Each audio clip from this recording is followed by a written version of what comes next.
Today on the Film and Whiskey podcast, we are continuing our bracket challenge with the round of 16. We're going to be whittling this thing down to just 8 remaining movies. We're going to be drinking whiskey while we do it, and we're giving out the coveted Filmy Awards. That's all ahead on Film and Whiskey. So, you just started using LinkedIn Premium. Now what? Well, on your premium company page, you noticed around 7.5 times more page engagement and 5 times more page views. Well done. And now, new clients are messaging you. All because you're using LinkedIn Premium, which helps you get the business growth you want. Think big, small business. Think big. Start your free trial at linkedin.com/premium small business. That's linkedin.com/premium small business. All right, here we go. New Phineas and Ferb is here. We're back, baby. For 104 more days I know what we're gonna do today. of summer vacation. I am ready for summer shenanigans. Let's do it. Oh, yeah. All right. We're gonna bust Phineas and Ferb once and for all. Are we gonna do this again? New inventions, shenanigans, innators, adventures, and songs. Brand new summer vacation. New Phineas and Ferb starts June 5th on Disney Channel and next day on Disney Plus on disneyplus.disney.com. Hey everybody, welcome into the Film and Whiskey podcast. I'm Bob Book. I'm Brad G. And Brad G, we didn't say this last time, but you know what kind of episode this is? This is a bracket episode, Bob. Well, I mean, but in the larger category, in the big scheme of things. It's a bonus episode. It's a bonus episode. We don't do enough bonus episodes anymore, man. We have busy lives now. So this is a real treat to get to hear that from you. Yeah, it does not get shared as often as it ought. And in the spirit of the bonus episode, and not doing enough of them, we are bringing you extra bonus episodes. Because for the first time ever, we have divided the bracket challenge into 3 episodes. We tried our damnedest to get that thing down to under an hour, and we just barely made it, and we had only made it halfway through what we intended to do. So you get another episode. Brad, this is the first time we've done the round of 16 as its own thing. Yeah, and I'm very excited for it. I think, A, we went really long on the first round. Yep. And B, this is a heck of a lineup of movies, Bob. We watched a ton of great cinema this year. We sure did, man. Modern classics indeed. And I'll go ahead and real quick, let's go through the list of 16 films remaining. Folks, if this is your first time joining Film and Whiskey, why did you choose this episode, first of all? Like, why is this your first one? But, you know, welcome in. We're glad to have you. But maybe go back and listen to the prior episode where we start with the full battery of movies from this season. We started with 32 films, and these are the 16 remaining. Whiplash, Ratatouille, 1917, La La Land, Parasite, Spider-Man Into the Spider-Verse, Inside Out, The Holdovers, Oppenheimer, The Wolf of Wall Street, How to Train Your Dragon, Mad Max Fury Road, Past Lives, Jojo Rabbit, Everything Everywhere All at Once, and Godzilla -1. Dude, I think things are going to start to get a little harder this time around, Brad. Yeah, it's going to be a little spicy this round of 16, Bob. Now, while we get through these, we are going to be trying one whiskey today from our friends at Old Hamer. We tried the West Fork whiskey last episode. I liked it better than Brad did, but he has assured me that he likes these Old Hamers a little bit better. I think maybe today, Brad, do you want to do the Cask Strength Old Hamer, or do you want to do the rum barrel finished? I think we should do the Cask Strength. Okay. You know, stick with a more typical expression, and then we'll move into their finished product with the final episode. I like it, man. But before we get into all that, folks, you can follow along with this bracket. If you haven't already done so, go to our website, filmwhiskey.com. That's filmwhiskey with an E.com. The season 9 bracket will be at the top banner. You can download your own copy, and please share with us who your pick for the season 9 champion would be. Whether or not Brad and I have already thrown that movie into the fiery chasm, that doesn't mean it has to be in your fiery chasm. You know what I'm saying? That sounds like a personal problem. Bro, as soon as I said it, I was like, dang, what's in your fiery chasm, folks? So that's a great question. On that note, Brad, first of all, folks, if your chasm is fiery, you want to get that checked out by a doctor. You should see a professional. 100%. Brad, let's dive into the bracket. We have 16 films remaining. We're going to start in the top left quadrant. Last time around, we named these after celebrities and their birthdays. I don't remember a single thing about it. What are we calling this quadrant this time around, Brad? We are in the George Lucas universe over here. Oh, are we sticking with the old ones? You're not going to take the opportunity to just rename? We're going to rename the brackets? Yeah, why not? Yeah, sure. We could call this the Ryan Johnson can go blow a fat one. Yikes. Okay, bracket. Never mind. So the George Lucas quadrant here. We're starting with the number 1 overall seed, Whiplash, up against the number 16 seed, Ratatouille. Now, I would hear arguments for Ratatouille in this matchup, Brad, and I know a lot of people love that movie. I was slightly underwhelmed this time around. You know, when you watch a movie for the podcast with a really critical eye, kind of looking for flaws, you're going to find them, right? And I think I did with Ratatouille this time around. I think pretty crucially, I didn't find very many with Whiplash. Yeah. Whiplash is one of the closer to a perfect film, like, movies that we've ever watched. Mm-hmm. I truly don't know anything they could have done to make that movie better. I think if he didn't get hit by a semi-truck and then just walk away, that probably would have been. That's like the only part of that movie that I'm like, you could have done something a little different here. Have him drive into a telephone pole or something, you know? Sure. Yeah, that, totally. That was the choice. I'm pretty sure it's just, a regular old, like, Dodge Ram. I don't think it's a semi-truck. Yeah, whatever. In any case, that's like the only flaw I can find in that movie. And for me, it's a pretty easy candidate to move on into the round of 8. Yeah. Whiplash. I came into the season expecting it to be my number 1 movie. It was my number 2 in my heart list. So, yeah, Whiplash is moving on. All right, so we have our first entry into the round of 8. It is Whiplash. Now let's go to the final matchup in the Lucas quadrant here. We're talking about the number 9 overall seed, 1917, versus the number 8 overall seed, La La Land. I have a feeling you know where I'm going to go here, Brad. Yeah, in the wrong direction, Bob. Well, make your case. Make your case for La La Land. It's a beautiful film.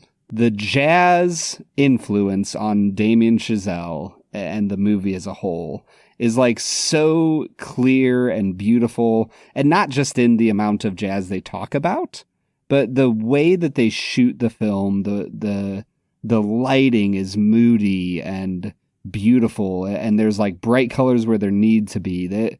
There is so much to love about the way this movie looks, paired with an absolutely heartbreakingly beautiful story of people who are doing their best to make it in life, to fight their way to the top. Like, it really is an American, like, story of people trying to find love on the way to making it in the worlds that they occupy. And, they don't end up together in the end. And there's something beautiful about that.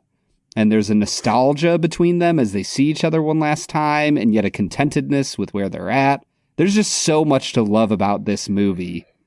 And on top of that, the music is great. So you can take your Fred Astaire comparisons and eat them, but this is one of the greatest movies made in the last 20 years. I really did think you were going to continue like the fiery chasm metaphor, say that I can stick those Fred Astaire comparisons in my right up your fiery chasm. Listen, I just think the 1917 is a slightly better movie. La La Land is a good movie, and I think on many views I would call it like a very good, bordering on great movie. I think 1917 I think I gave it a 9.5. Like, it works like clockwork, partially because it functions like a clock. It's just a great ticking time bomb of a movie. I had a blast watching that in the theater. I had a blast rewatching it this time around. I did pick 1917 to move on. Now, Brad, because La La Land is the higher seeded film in the bracket at the 8 seed, it will be heads when you flip the coin of destiny to determine the winner here. So La La Land is heads, 1917 is tails. Brad, for a spot in the final 8, flip that coin. Ah, jeez. Dropped it. Let me redo. Boo! Boo! Bob, upon redo, even though it fell and landed on heads, it was not a proper coin toss, and it has now landed on tails. Oh! Man, a major upset for you. We almost had a Chazelle versus Chazelle. And I was looking forward to it. Like a guaranteed Chazelle entry in the Final Four. Yeah. There's something about Damien Chazelle and Edgar Wright that, like, I just love those two guys as, like, young directors who have nailed a few really great movies. Mm-hmm. And I want to see everything that those two guys put out. So a top 8 Chazelle v. Chazelle would have been awesome. Well, alas, it is not to be. So now we're moving down into the next quadrant, which, again, I have no idea what this quadrant was called. We're going to say this was not the Bobby Z quadrant. This was the Blanchett bracket. Yeah, that's right. Okay, so we're looking at the number 4 overall seed, Parasite, up against the number 13 seed, Spider-Man, Into the Spider-Verse. Again, a really interesting matchup, Brad. I was blown away by Into the Spider-Verse this time around. Parasite is a movie that every single time I try watching it again, I want it to be a 10 out of 10 for me. And it just, like, it never is. It's a very good movie. And I would call it a 10 until the last, 20 minutes for me. And partially it's because of my in-theater experience watching it. I don't think I'm a qualified person to speak on these matters. What did you go with here? I went with Parasite. I think Into the Spider-Verse is a very well-made movie. It's very interesting and fun and dynamic. I think Parasite is a capital M movie. Like, it was well deserving of the 2019 Oscar for Best Picture in a field that we have established was absolutely freaking stacked. So, in my opinion, I think Parasite is the very obvious winner here. I also chose Parasite. It's a little less obvious for me, but it's one of those instances where I have to kind of take a step back. And even though in my heart, I don't know which one I would pick here, I think it makes more sense for Parasite to move on. So no drama in this one. Parasite moves on to the round of 8. And that takes us to our final matchup on the whole left side of the bracket here. The number 12 seed, Inside Out, up against the number 5 seed, The Holdovers. I have no idea what direction you went here, Brad. Let me just say, this is the first matchup in either round that I feel very strongly about and will be horrifically upset if it does not go my way. Oh, man, that makes me want to make certain decisions, Bob. Here's the thing, man. Inside Out is a top-tier Pixar film. I do think that the second one might be better. I think this one's more streamlined than the second one, but man, the second one's incredible. I think they nailed it with Inside Out. They proved that they still had it in the mid 2010s. The Holdovers is better though. Yes. Yeah. Brad! I moved the Holdovers on. I love the Holdovers, dude. You've seen the light. I've seen the light since the moment I saw it. I really like the Holdovers. It is a well-deserved Oscar nomination for Paul Giamatti, who is one of the best actors of our generation. Like, he is just incredible. Dominic, doesn't destroy the film. He is good and passable. Divine Joy Randolph is just killer in her supporting role. A true Paul Giamatti performance, if there ever was one. Dude, I'm so happy. This was a fairly drama-free side of the bracket. Only one bit of controversy between the two of us. Drama-free for you, Robert. I'm like, how many have we done now? 16. We've done 20 picks. I've only missed one so far. I'm doing okay. I'm doing all right, man. I think I've only missed one as well. Bob, I think this is a unique year. We're very much so in agreement. I know. I'll tell you how much goodwill I'm feeling towards you right now, Brad. Before we dive into this whiskey, I think we should give out our first couple Filmy awards of the season. Now, folks, we have not been able to come up with a better name for the Film and Whiskey Awards than the Filmies. A horrendous name for an award, but it's endearing. It's a perfect name, Bob. Yeah, it's great. Yeah. So we've come up with quite a few filmies this season because we have now 3 episodes to fill. And I thought we'd get a little bit fun with some of these possibilities this time around, Brad. So why don't you introduce our first Filmy award to the general public?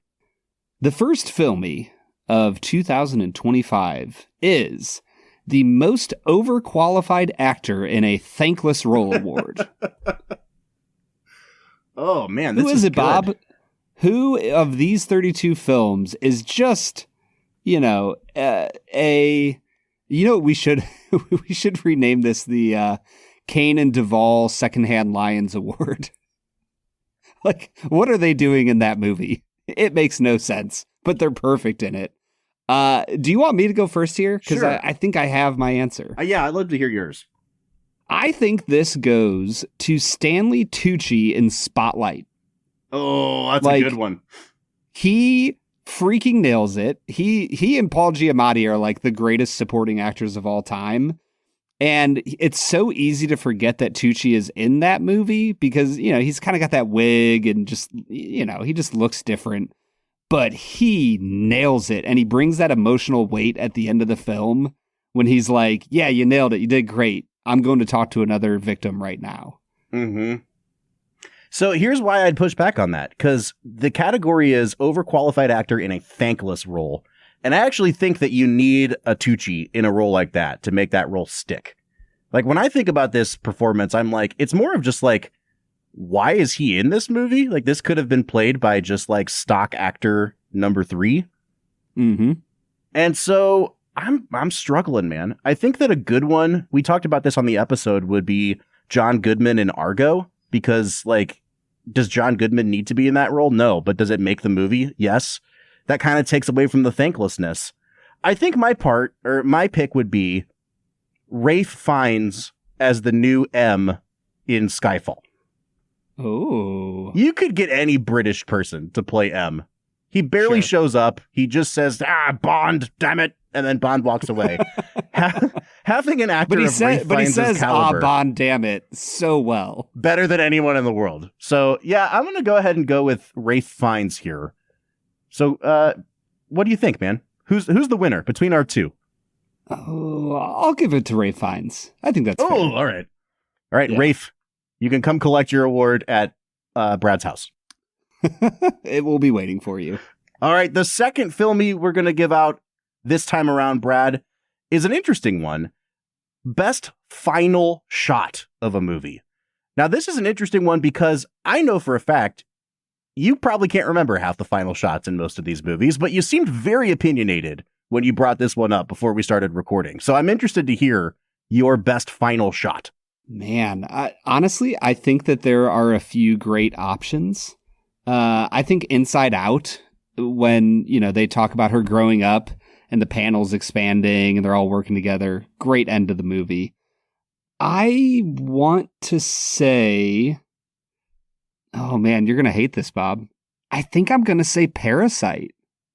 Like, you get that final shot, it's like a crane shot, and you're like not sure about the reality of everything that's happening. There's like hope that's like almost like curdling into delusion.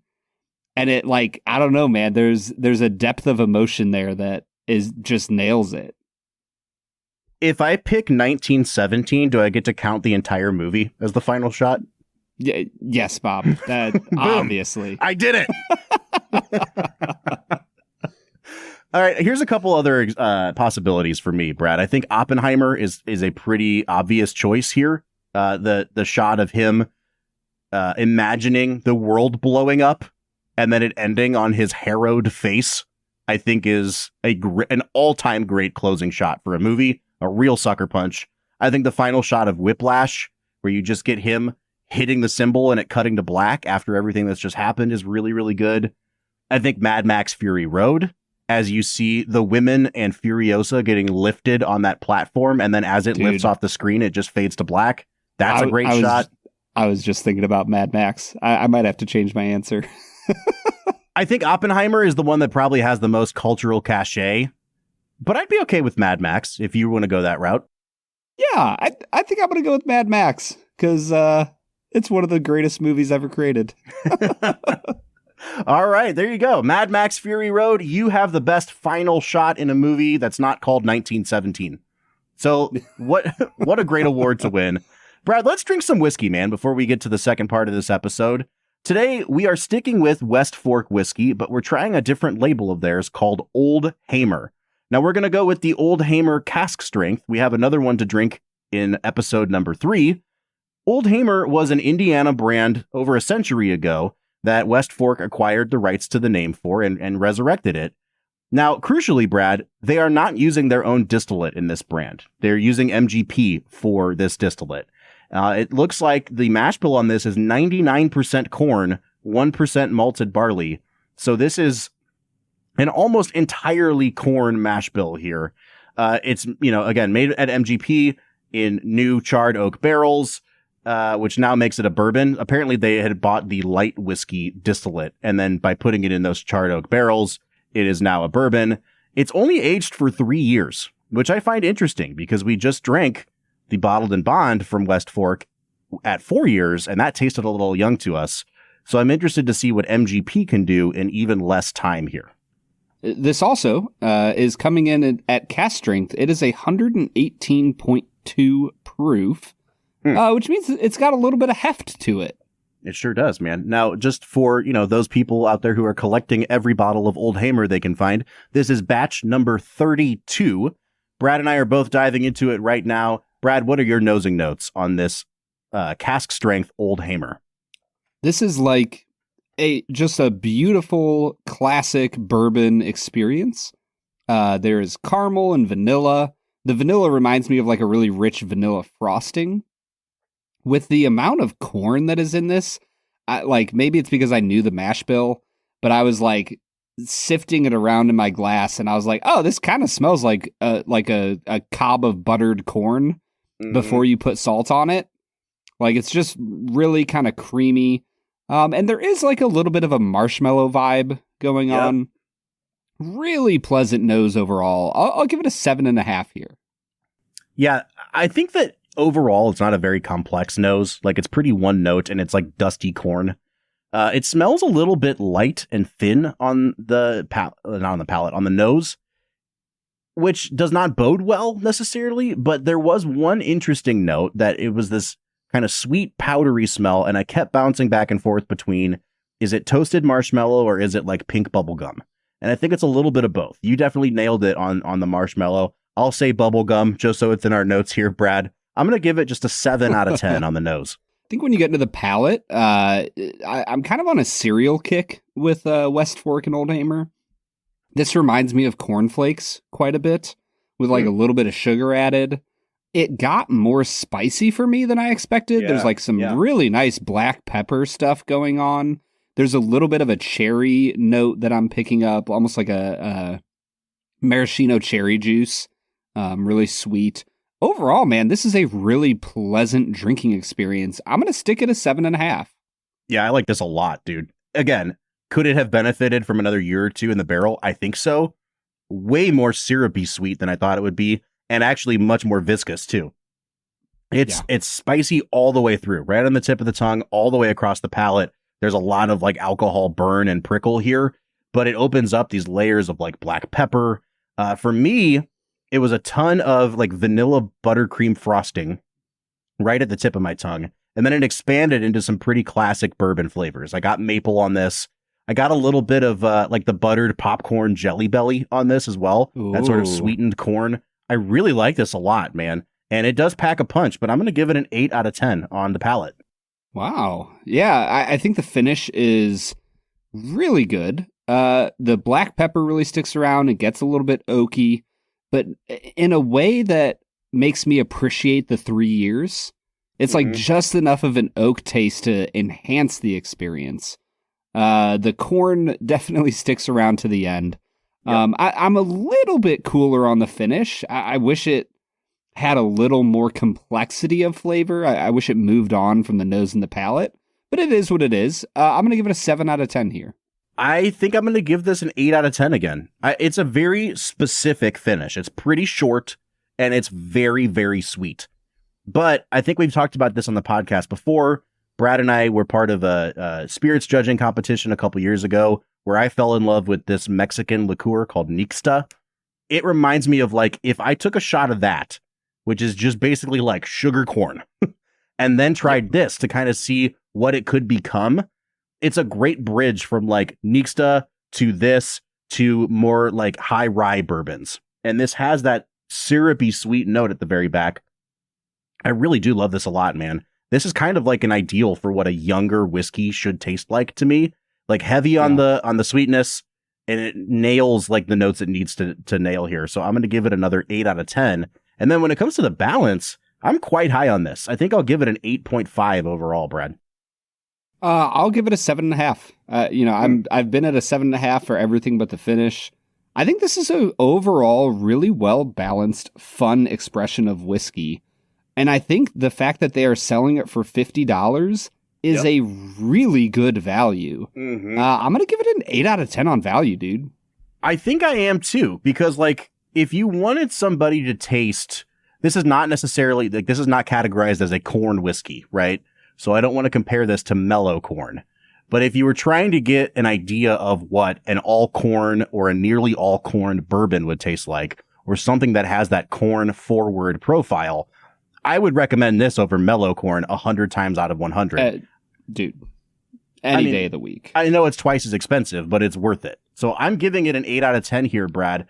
And that is taking me to an extraordinarily high 39.5 out of 50 here. Yeah, I'm 2 points below you. I'm at a 37.5 out of 50.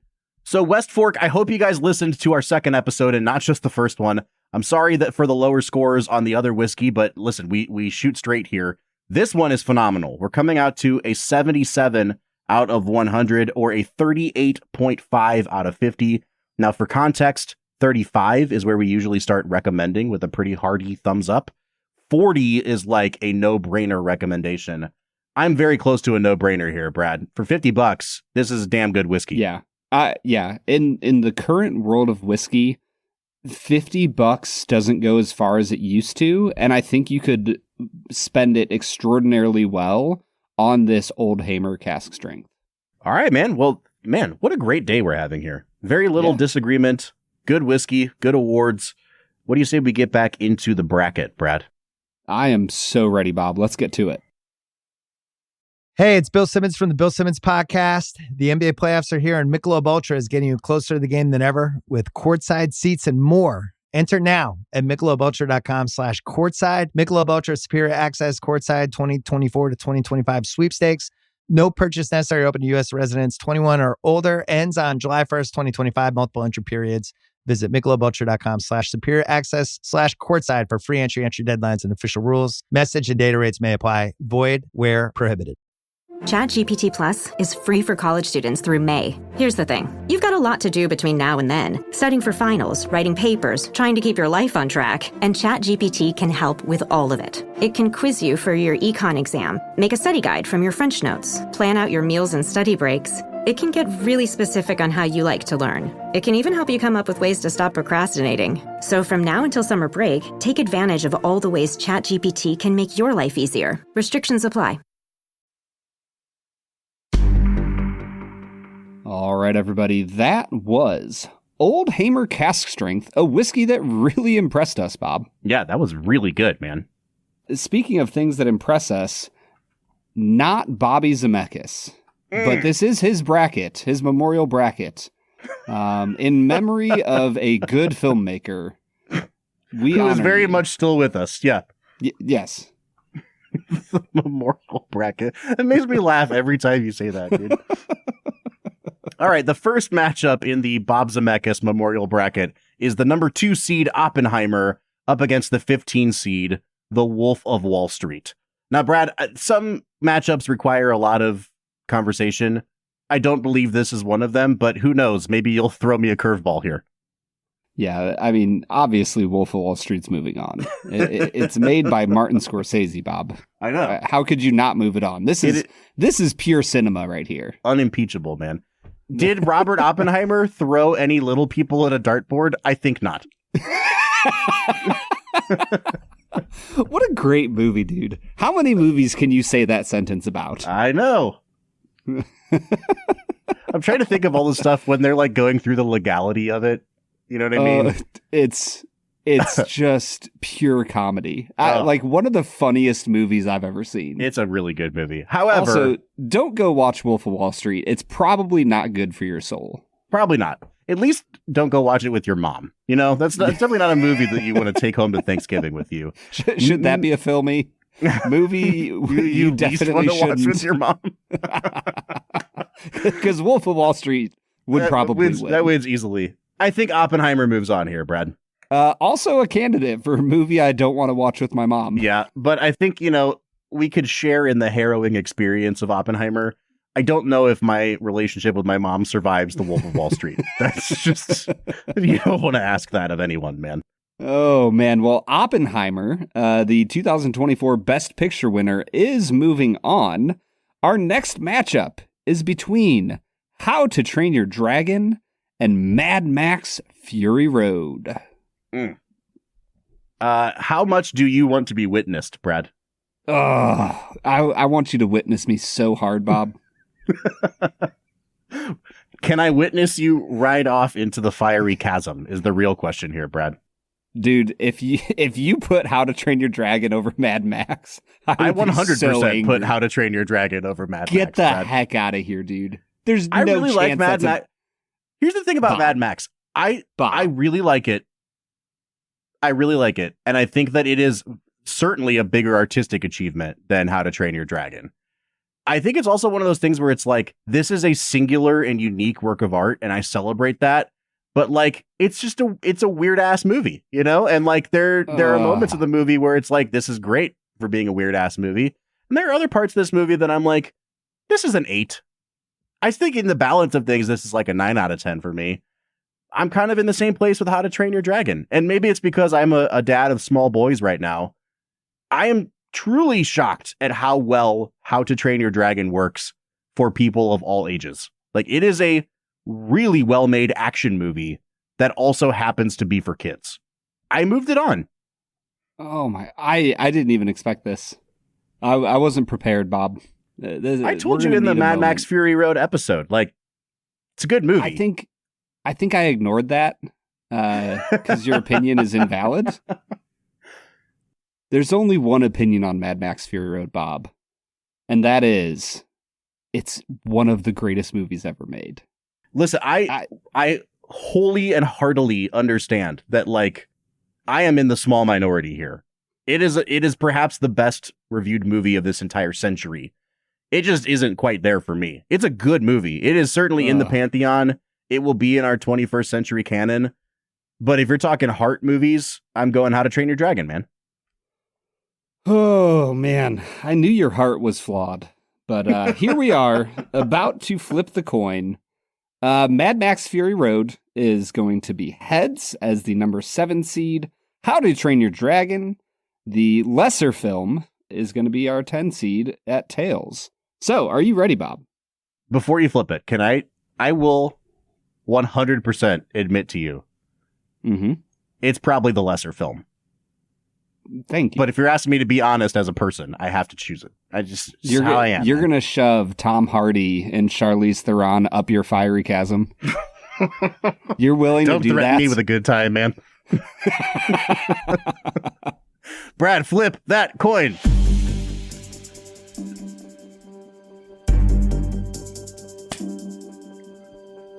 Hey, Bob. Yeah. Witness me! Witness me. I'm happy it moved on. That was a kind of indefensible pick for me. I had to be true to my heart, but I'm glad Fury Road moved on. Like any good Disney princess, Bob has been true to his heart. Mad Max is moving on. Brad, I think before we get too contentious, because my heart is on the line here with this next matchup, let's give out a couple more filmies. You want to lead the way on these ones? Yeah. Our next filmy is the Why Wasn't This Nominated for Best Picture award. I feel like that's half of our movies, man. Yeah, it could also be called the Dark Knight Award, I believe. Very much. I don't know, man. Where are you at on best pictures that should have been from this season? Well, let's see. Was Whiplash nominated? I would say the interesting thing is many of these films were nominated. Mhm. If Whiplash wasn't nominated, that's the winner. Yeah. It's our number one seed. Yeah, so Whiplash was indeed nominated for the Academy Award for Best Picture at the 87th Academy Awards, Bob. All right. I'm looking through this list, and it really is like at least 2/3 of these that were nominated for Best Picture. So that really whittles it down. I'm going to throw out a couple that I know weren't. I think the one that we could both kind of coalesce around here, Brad, is Godzilla -1.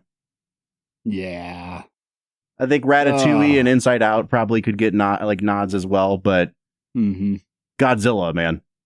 Yeah, probably Godzilla. I mean, we could also flip the award. Why did this get nominated for Best Picture? That's a great one. What of the Best Picture noms are you like, huh? I mean, I could say Argo, a movie that won Best Picture. Yeah. I would say Argo. I'd say Ford v. Ferrari. Joker. I don't. Oh, yes, obviously. Didn't Joker win it? No, he won Best Actor, but thankfully it was one of the 2019 entries. So, Parasite. Okay. Yep. All right. Well, Joker, we hate you, and also Godzilla -1. Come pick up your "You Should Have Been Nominated" award. Yes, absolutely. All right. Our next filmy is the most effective use of a non-original song, or as we like to call it, best needle drop. Now, we had a lot of movies this season that had fantastic scores, but we're not talking about that. We're talking about non-original. So all the La La Land music, except for when they do the scene where they sing I Ran, is pretty much ineligible. It's got to be an existing piece of music from outside that movie that they plopped into a movie. Brad, where are you going with this one? Man, that is a really good question. I mean, Tarantino is obviously a master of needle drops, and I think Out of Time is really great in Once Upon a Time in Hollywood. I think, though, I am going to go with a foreign language song. I am going to go with the German version of Heroes by David Bowie at the end of Jojo Rabbit. That was my pick as well. Oh, let's go, dude. Yep, that was my pick. I actually like that scene. I think people hate it, and it is corny, and it is cheesy, but watching those two kids dance and be happy at the end of that movie is just, it warms my cold, dead heart, you know? Yeah, it fires up your fiery inferno, Bob. No, it does not. Nope. We're not going there, Brad. Don't you dare put that on me, sir. Don't you put that juju on me, Ricky Bobby. All right, Jojo Rabbit, you can come pick up your one and only award from Film and Whiskey, because as we transition back into the bracket, we have a matchup here, Brad. It's the number 3 overall seed, Past Lives, up against Jojo Rabbit, the number 19 seed. I suppose the only question to ask, Brad, is where did you go with this matchup? Because you know for damn sure where I went.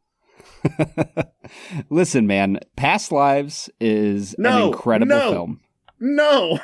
From start to finish. Like, you have just a beautiful, like the opening scene where like two random people are discussing, as anybody would, like, what do you think's going on over there? You got two, Asian folk and an American guy just hanging out. They obviously don't all speak the same language. No. And the ensuing film is this beautiful masterpiece of missed opportunities and the fluency of language and how that plays in our relationships. There's so much to love about Past Lives. And that's why I moved it on past Jojo Rabbit. Oh, thank God. Dude, listen, half the reason that I was excited about Fury Road winning the last matchup is because I've started to believe in bad juju and karma in these brackets. And I was like, if I knock out Fury Road, then Brad's going to knock out Past Lives. I just knew it. So thank goodness there is no controversy here. The far superior Past Lives is moving on here. Bob, I love Jojo Rabbit. I think it's a beautiful, fun film that has an important message about humanity and brokenness and the ridiculousness of blindly following propagandistic dictators Like it's a great film. Past Lives is a much better movie. Yes.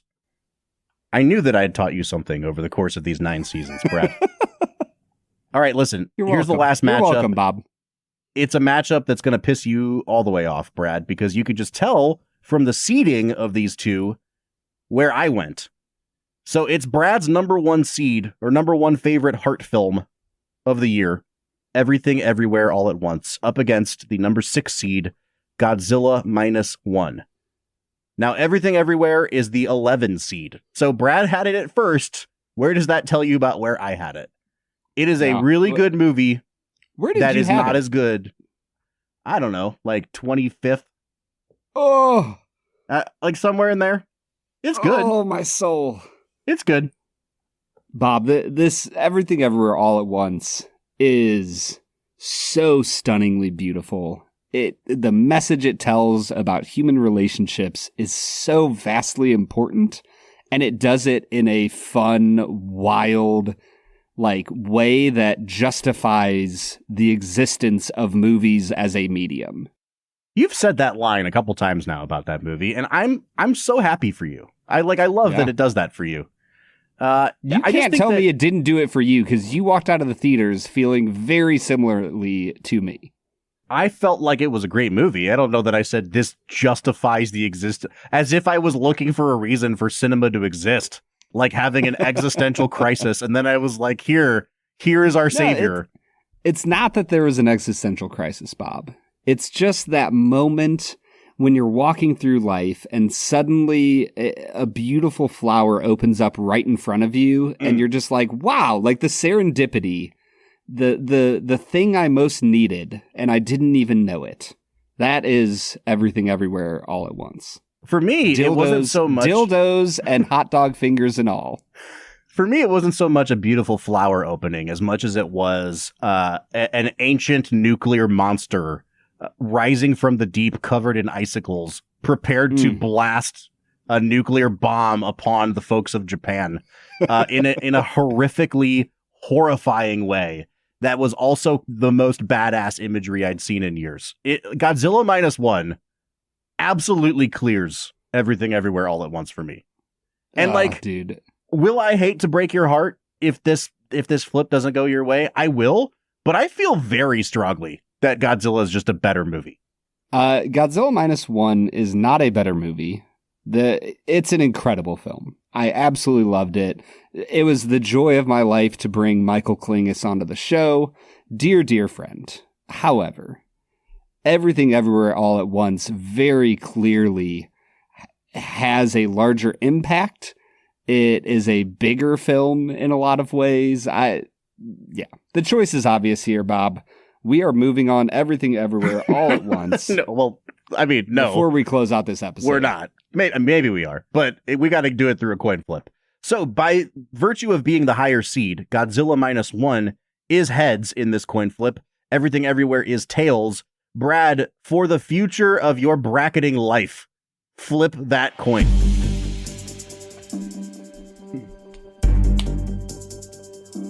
Robert, the coin has been flipped. Destiny has spoken. The bagel consumes all. Ah, damn it. The bagel consumes all. Dang it, dude. I truly hate to send Godzilla off into the abyss here, man. I don't worry. He will emerge about 200 years from now, full of nuclear power, ready to annihilate your hopes and dreams once again. Can I give out a brief filmy for word Brad has mispronounced the most times over the course of this season? What would that be, Robert? That would be the word nuclear, which George W. Bush apparently taught you to say as nuclear. And based on the fact that we had Godzilla and Oppenheimer and a whole bunch of war movies, you have used the word nuclear conservatively 7,000 times this season, Brad. And you got to listen to it at least 2 or 3 times more with editing. Because I was editing it all. You are welcome. It's the curse of St. Louis all over again. It's one of those things that never bothered me before. And then by the end of the season, I was like screaming at my computer. Like, It comes from the nucleus. It's nuclear. It's not nuclear. Like, I have become a madman, Brad. Yeah, I was aware of that many years ago. Well, you're feeding into it more now. Hey, listen, man, we've got a couple more filmies to give out here. I think in the spirit of this podcast, we are a group of people that really appreciate the old 90-minute movie, not just because it's short, but because we respect when a filmmaker can condense the entire story and really maximize the movie per minute. And I think that that's a good filmy, right? Like most movie per minute, or like maximum amount of cinema, bang for your buck. It doesn't have to be a short movie, but like which movie made the best use of its time for you, Brad? Man, that is a good question.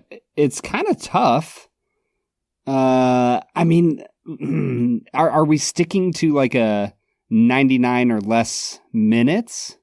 No, I don't think so. Okay, then it's Whiplash. Like, I think Whiplash is like an hour and 45 minutes, which, you know, if you count credits, it's probably like an hour 38, 39.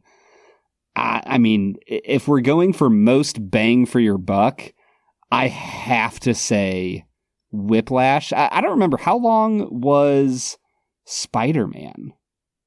It's long. It's like an hour and 50, I think. Okay. And it took a while to get going at the beginning, as I remember. It did. I was thinking, like, you know, if that was a true 90-minute film, that might be best bang for your buck as far as like action and fun and Whiplash, dude. I think I wrote down 3 candidates for this. Whiplash is one of them. I think it's definitely skewed towards movies where the plot of the movie means you can't waste a minute. So like Whiplash is an obvious one here. I think Fury Road is right there too. Like, from the very beginning, they're like, let's start chasing people. And it's the same thing with 1917. You know, it's just like you get 30 seconds of setup of like, here's these 2 guys. Okay, now the colonel wants to see you go on this mission. So any of those 3 movies, I think, would be a good choice. I really thought you'd go Fury Road here, but I'm with you, man. I think Whiplash definitely wins this award.